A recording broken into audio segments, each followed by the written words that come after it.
Welcome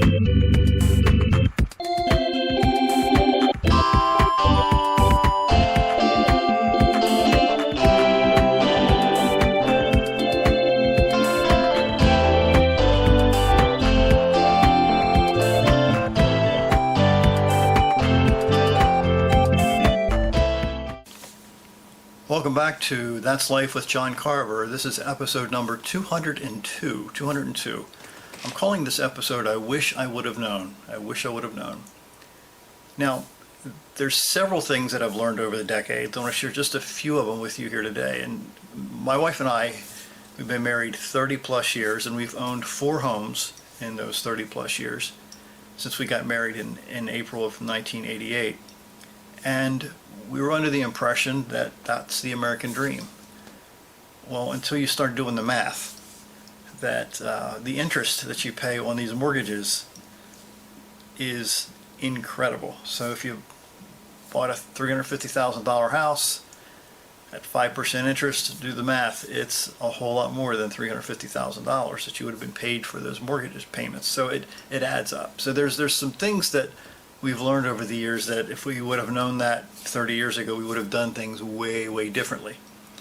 The next thing that I've learned, and this is not in any particular order, is how crippling fear can be. As a young person, I was always afraid. So whenever I faced my fears, whenever I pushed through past my fears, it's very interesting that something happened. The fear, within a short amount of time, evaporated. Again, the fear evaporated. And for me, I have to keep doing certain things to make sure that the fear continues to stay away. Because I've noticed that when I stop doing certain things, stop doing proactive things to keep overcoming the fear, then the fear gets bigger, it gets more intimidating, and then I tend to want to slip back into the old ways of being fearful all the time. Another lesson I've learned over the years is how it's important to stay away from the negative opinions of other people. I'm not talking about people that are smarter than you that are trying to help you, but people that are just negative. They're just negative, trying to pull you down in every way possible. You gotta stay away from these negative people. It took me a long time to get through my thick head that negative people will literally stop me in my tracks. And guess what? They're gonna stop you in your tracks too. Because I want to help everybody. I want to please everybody. I want to make everybody happy. And I had to realize very quickly that I can't surround myself with people that are negative because they're going to drag me down.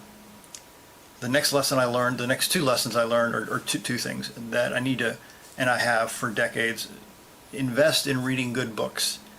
Books about successful people and by successful people who've been there and done that I can stand on their shoulders and learn some things that I didn't know was possible. And then the final tip I want to share with you here today is working out. I started that in my early 40s, working out every day or almost every day. It does something to your brain. It's a biochemical byproduct of working out that literally, if you do that first thing in the morning, it starts your day off so much better. So eat right, stay away from negative people, read good books, push through your fears, work out every day or several times a week. And just those few things can literally transform your life in a way, because what you do today matters. What you do today impacts what happens tomorrow and next week and next year, and frankly, the people around you in your own life. My name is John Carver. Thanks for watching.